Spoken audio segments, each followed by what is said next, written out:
今日我哋就請咗中國問題專家吳文欣上線，同我哋一齊講下大家好關心嘅大洪水問題啊。吳生你好啊。Sarah 你好，各位觀眾大家好。係啦，我哋講翻即係而家係稱為最強颱風個巴威呢一個颱風咧，非常之多變。之前話打台灣打唔到，而去咗浙江嗰度，令到浙江要撤離差唔多70萬人。咁而家咧就去咗北方噶喎，即係差唔多殺到去中南海咁。咁咧嗰邊咧就啲洪水咧要係未成咁樣。咁咧點睇咧？即係呢個洪水今次喺中國嗰度，令到成個中國都陷於大洪災，同埋中共咧要開始以災亂國嘅名義去捉人咁咧，即係對於天災同人禍嘅睇法咧，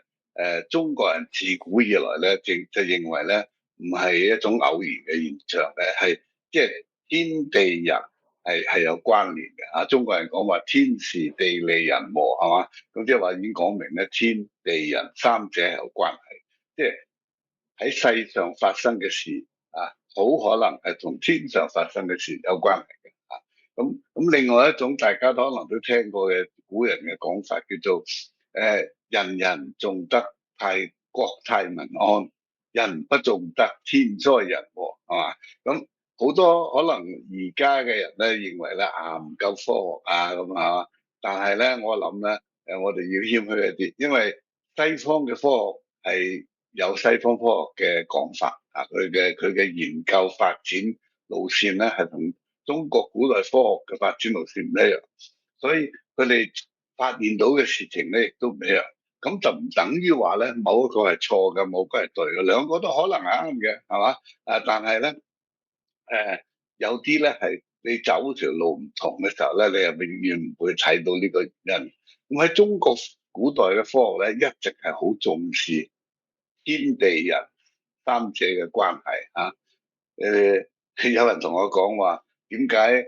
國王個王字係三畫，即係中間一棟咧咁即係個王字即係可以做王嘅人咧？點解咧？就係話一個能夠做國王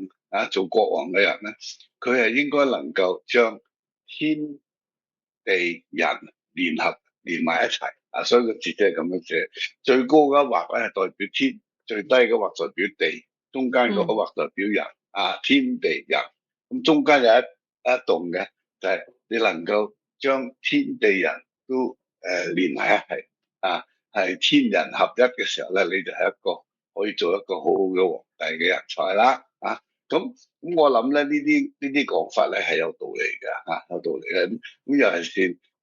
嗰個人人重德國泰民安，人不重德天災人禍，我認為唔可以排除嘅。